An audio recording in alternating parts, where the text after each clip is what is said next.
Hello friends, இன்றைக்கி நாக்கு மீனை பயன்படுத்தி ஒரு பஜ்ஜி ரெசிபி தான் பார்க்க போகிறோம். இது எங்கள் ஊர் பாண்டிச்சேரியில் ரொம்பவே ஃபேமஸான ஒரு ஸ்ட்ரீட் ஃபுட். இது நீங்கள் எந்த தெருவுக்கு போனாலும் இந்த மீன் பஜ்ஜின்றது ரொம்பவே ஃபேமஸாக இருக்கும். வாங்க எப்படி செய்கிறதுன்றதை இன்றைக்கி நம்ம டீட்டெயிலாக பார்க்கலாம். இதுக்கு முதல்ல நாக்கு மீனை இந்த மாதிரி ஃபுல்லாக க்ளீன் பண்ணி எடுத்து வச்சுக்கோங்க. அந்த மேலே தோல் எடுத்துட்டு நல்லா இந்த மாதிரி கண்டம் பகுதியெல்லாம் கட் பண்ணி வச்சுக்கலாம். நான் வால் பகுதியெல்லாம் எடுத்து வச்சுட்டேன் வறுத்து எடுக்கிறதுக்கு. இது பஜ்ஜி போடுறதுக்குன்றதுனால இப்படி ரெடி பண்ணிக்கிட்டேன்.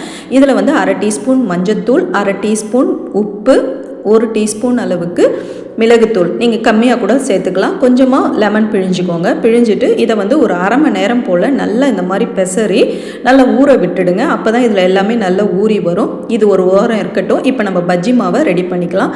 4 டேபிள் ஸ்பூன் அளவுக்கு கடலை மாவு எடுத்துக்கோங்க. இது இப்போ 5 டேபிள் ஸ்பூன் எடுத்திங்கன்னா 1 கப் அளவு வரும். இந்த கப்பால் நான் 4 டேபிள் ஸ்பூன் அளவுக்கு எடுத்துக்கிறேன். 2 டேபிள் ஸ்பூன் அரிசி மாவு எடுத்துக்கோங்க. நல்ல பஜ்ஜி கிறிஸ்பாக இருக்கும். இப்போ இதையும் சேர்த்துட்டு இதில் ஒரு 1/2 டீஸ்பூன் மிளகுத்தூள், 1/2 டீஸ்பூன் உப்பு, ஒரு 1/2 டீஸ்பூன் தனி மிளகாய்த்தூள், 1/2 டீஸ்பூன் பெருஞ்சீரகத்தூள், இஞ்சி பூண்டு விழுது ஒரு 1 டீஸ்பூன் அளவுக்கு சேர்த்துட்டு நல்லா இந்த மாதிரி தண்ணி கலந்து பஜ்ஜி மாவு பதத்துக்கு நல்லா கலந்து விட்டுக்கோங்க. நல்லா இந்த மாதிரி பதத்தில் கலந்து எடுத்து வச்சுக்கலாம். இப்போ நம்ம பஜ்ஜியை போட்டுடலாம். இதை நீங்கள் ஷாலோ ஃப்ரை மாதிரி பண்ணிங்கனாலும் நல்லாவே இருக்கும். நம்ம டீப் ஃப்ரையாக இப்போ ஆயிலில் போட்டு தோச்சி தான் எடுக்க போகிறோம். ரொம்பவே டேஸ்ட்டாக ரொம்பவே நல்லாயிருக்கும். நீங்கள் நார்மலாக மீன் வறுக்கிற மாதிரி வறுத்து எடுத்திங்கனாலும் நாக்கு மீன் சூப்பராக இருக்கும்.